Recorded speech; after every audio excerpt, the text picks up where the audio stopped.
여기 모두가 무력이 뛰어나다고 평가하는 삼국지 장수들이 있습니다. 대표적으로 관우는 직접 말을 달려 많은 병사들을 뚫고 적장인 알량의 목을 취하는 위용을 보여줬습니다. 전에는 훨씬 많은 숫자의 적들을 상대하며 엄청난 상처를 입은 상태에서도 적 2명을 붙잡아 죽여버리는 괴력을 보여줬습니다. 허전은 힘으로만 치면 삼국지 최강이라 불릴 만한데 그는 직접 소 한 마리를 질질 끌고 다닐 정도로 강한 완력을 가지고 있었습니다. 장려는 휘하 800명의 정예병과 함께 송건의 10만 대군을 박살내는 엄청난 무용을 보여줬습니다. 이처럼 삼국지에는 뛰어난 무력을 가진 장수들이 여럿 나옵니다. 그런데 보통 삼국지 게임에서는 각 장수들의 무력을 보기 쉽게 숫자로 수치화시켜 놓았기에 게임상에서는 각 장수들의 무력에 대한 우열을 가릴 수 있지만 현실에서 장수들의 무력을 평가하고 순위를 매기는 것은 쉽지 않은 일입니다. 왜냐하면 무력이라는 능력을 단순히 육체적 강함으로 평가할 것인지 아니면 전쟁터에서 뛰어난 무공을 세운 것도 감안할 것인지 또한 전투 당시 상황과 환경도 따질 것인지 등 어떤 점을 기준으로 세우느냐에 따라서 평가가 달라지기 때문입니다. 그러나 만약 누군가 저에게 삼국지 장수들 중에서 무력 1위가 누구냐고 묻는다면 저는 망설임 없이 삼국지 후반기에 활약한 문왕이라는 장수라고 말할 것입니다. 그 이유는 앞서 언급된 장수들이 활약한 시기에는 군사 조직이나 체계가 단순하였고 병사들의 훈련도와 장비도 열악한 상태라 전투를 개인의 무력에 의존하는 경향이 강했으나 삼국지 후반기로 접어들수록 군체계가 조직화되고 병사들의 훈련도나 장비가 향상되어 개인의 무력만으로는 집단의 힘을 이길 수 없는 상황이 만들어졌기 때문입니다. 따라서 문왕은 삼국지 초중반에 활약한 장수들을 능가하는 괴물 같은 무용을 그것도 삼국지 후반기에 보여줬으므로 명실상부 삼국지 최강의 장수라고 볼 수 있겠습니다. 그럼 지금부터 문왕의 일대기를 시작하겠습니다. 문왕은 위나라의 양주자사 문음의 차남으로 위시 춘추에 따르면 사실 앙이라는 이름은 아명이었으며 실제 이름은 숙이라고 합니다. 그런데 정사 삼국지 본전과 자치 통감에서는 문왕이라 명시하고 있고 정사 삼국지 본전의 주석으로 달린 위시 춘추 진제 공찬에서는 문숙이라 칭하고 있으며 진서에서는 문왕과 문숙을 병행해 기록하고 있어 사서에서도 이름이 통일되어 있지 않았습니다. 그래서 저는 문왕이라는 이름이 더 널리 알려져 있기 때문에 이 영상에서는 문왕이라고 칭하겠습니다.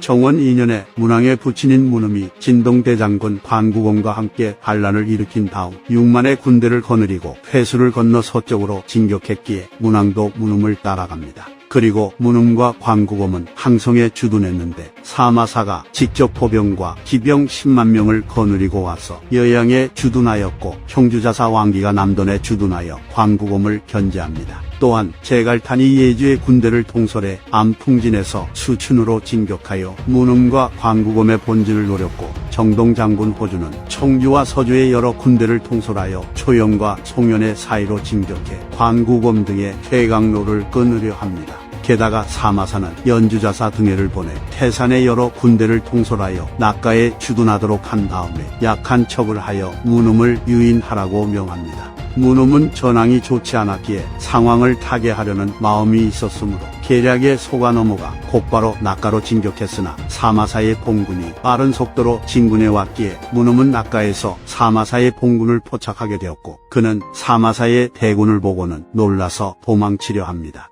당시 문왕은 나이가 18살이었음에도 용맹이 군 전체에서 으뜸이었는데 그는 문음에게 적들이 아직 안정되지 않았을 때 북을 치고 함성을 지르며 출진하길 정하니 지금 공격하면 격파할 수 있습니다 라고 말합니다. 그래서 문음과 문왕은 군을 나눈 뒤 야밤에 사마사의 진영을 공격하기 위해 진격했는데 위시 춘추에 따르면 문왕이 먼저 사마사의 진영에 도착한 다음 큰 목소리로 사마사를 불렀기에 사마사의 병사들은 매우 놀라며 불안에 떨었습니다. 이렇게 문왕은 3번이나 함성을 질렀으나 문음의 군대가 약속한 시간에 도착하지 않았기에 문왕은 할 수 없이 물러날 수밖에 없었습니다. 참고로 이때 사마사는 눈에 있던 혹을 의원으로 하여금 자르도록 했고 상처가 낫지 않은 상태로 정벌에 나선 것이었는데 문왕이 공격해왔다는 소식을 듣고는 매우 놀라서 눈이 튀어나와 결국 죽음에 이르렀으니 사실상 문왕이 사마사를 죽게 만든 장본인이었습니다. 사마사는 문음과 문왕이 물러나자 정예병들을 보내 이들을 추격하게 했는데 이를 알아챈 문음이 재빨리 달아나려 했으나 문왕은 문음에게 먼저 적들의 기세를 꺾지 못한다면 떠날 수 없을 것입니다 라고 말하고는 효기 10여기와 함께 출진합니다. 그리고는 추격군의 선봉을 무너뜨리고 오히려 적진을 공격해 함락시켰으며 그가 향하는 곳마다 사마사의 병사들은 풀이 바람에 쓰러지듯 쓸려나갑니다. 또 자지통감에 따르면 사마사는 사마반으로 하여금 효기 8,000기를 인솔해 문음 등을 추격하게 했는데 문왕이 한 필의 말로 수천 기의 안으로 들어가 100여 명을 죽이거나 부상을 입혔고 곧바로 빠져나온 뒤 다시 이와 같은 행동을 67번 반복했기에 추격하던 기병들은 문왕에게 감히 접근할 수조차 없었습니다. 이와 같은 문왕의 활약으로 인해 문음의 군대는 큰 피해를 입었지만 퇴각할 수 있었고 문음과 문왕은 오나라로 도망가는 데 성공합니다. 문음이라는 거물급의 위나라 인사가 투항해왔기에 오나라 조정에서는 그에게 진북대장군 유주목 등 엄청난 직책과 자기를 하사하며 그를 우대합니다. 감로 2년 광구곰의 난이 진압된 뒤 제갈탄이 양주를 다스리고 있었는데 그도 사마시 가문에 맞서 반란을 일으킵니다. 그래서 오나라에서는 대규모의 병력을 파견해 제갈탄을 지원했고 이때 문왕도 부친인 문음을 따라 함께 수춘으로 진격합니다. 일단 기록상으로는 제갈탄이 최대한으로 가용할 수 있는 병력이 15만 명 정도였고 오나라에서도 수많은 장수와 병력을 보냈는데 일단 문음 등의 3만 군대가 선봉으로 가서 수춘성에 입성합니다. 당시 제갈탄은 수춘성에서 최대한 오래 버티며 오나라의 지원을 받으려 한 것으로 보이나 사마소가 26만의 대군을 일으킨 뒤 진격해와 수춘성을 사면에서 포위했는데 깊은 참호와 높은 막루를 안팎으로 세워 제갈탄을 말려 죽이려 합니다. 그리고 감군 석포, 연주자사 주태 등이 별도로 정예병을 선발한 뒤 오나라의 추가적인 지원군을 차단하는 역할을 맡아 성공적으로 임무를 수행했기에 오나라 군대는 더 이상 수춘성을 도울 수 없게 됩니다.